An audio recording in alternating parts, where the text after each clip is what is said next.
ఓం నమః శివాయ. ప్రజలందరికీ నమస్కారము. శ్రీ క్రోధినామ సంవత్సరం 2024 డిసెంబర్ మాసం మేనరాశి ఫలితాలు.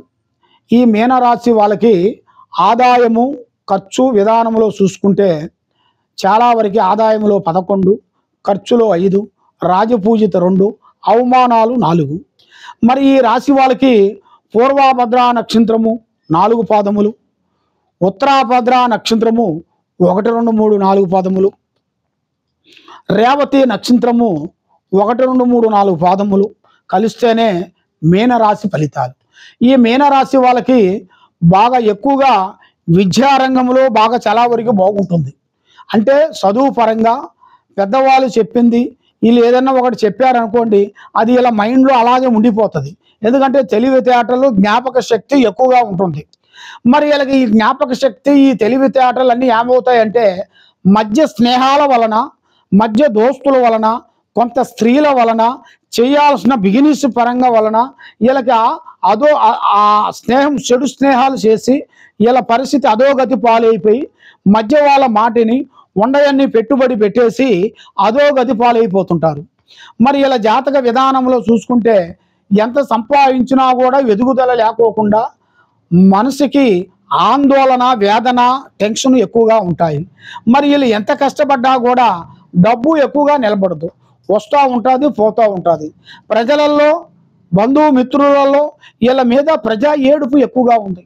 బాగున్నారు బాగున్నారు ఏమి తక్కువ, ఈ మీనరాశి వాళ్ళకి బాగున్నారు, అభివృద్ధిగా వచ్చేసారు, పెద్దవాళ్ళు సంపాదించిన ఆస్తులు ఉన్నాయి, వీళ్ళు సంపాదించిన ఆస్తులు ఉన్నాయి, వీళ్ళు కొడుకులు సంపాదించిన ఆస్తులు ఉన్నాయి, వీళ్ళకి పెట్టుబడిదారులు కూడా పెద్ద పెద్ద వాళ్ళు కూడా పరిచయాలు ఉన్నాయి, రాజకీయ ఫలితాల్లో కూడా చాలా బాగున్నాయి అని వీళ్ళ మీద విశ్వకన్ను పడుతుంటుంది.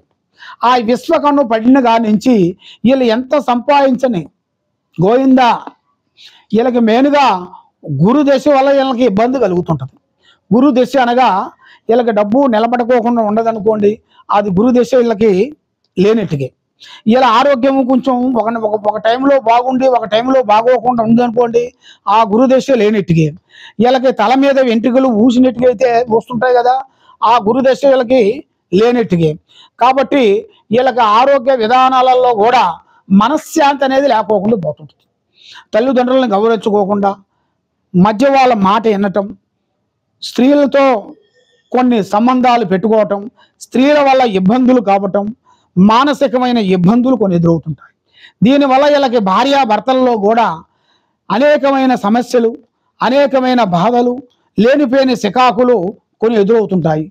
కాబట్టి ఎన్నో రోజుల నుంచి భార్యాభర్తలు ఇడిపోయిన వాళ్ళు కూడా ఇప్పుడు వీళ్ళకి ఒక అదృష్ట గడియలు అనేది రాబోతున్నాయి. అంటే మళ్ళీ కలిసి వచ్చే యోగము రాబోతుంది. మరి ఆ కలిసి వచ్చే యోగం వచ్చేటప్పుడు వీళ్ళ మీద ఉండాల్సిన కొన్ని గ్రహాలు 3 గ్రహాలు ఘోషిస్తున్నాయి. ఆ 3 గ్రహాలకి వీళ్ళని ఘోషించిన దాని వలన ఆ 3 గ్రహాలకి వీళ్ళకి శాంతం చేయించుకుంటే వీళ్ళ మీద ఉండాల్సిన ఆ గ్రహ దోషాలు ఇడిపోతాయి.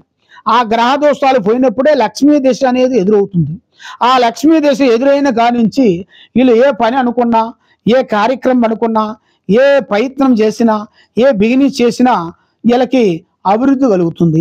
సంతాన విధానాల్లో కూడా, సంతాన ప్రాప్తిలో కూడా అభివృద్ధి అయ్యే మార్గాలు కొన్ని ఉన్నాయి.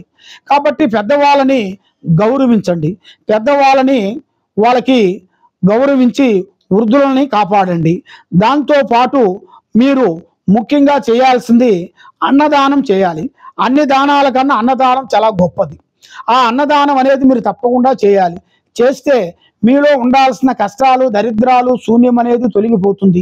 కాబట్టి మీరు ఎక్కువగా మీ కులదేవుణ్ణి మీరు పూజిస్తుంటారు కదా, మీకు కులదేవత మీ ఇంట్లో మీ పెద్దవాళ్ళు, మీ తాతలు ముత్తాతలు వాళ్ళు చెప్పిన దేవుళ్ళు ఉంటారు కదా, ఏది పెద్దది మీరు కొన్ని మొక్కులు ఉంటాయి.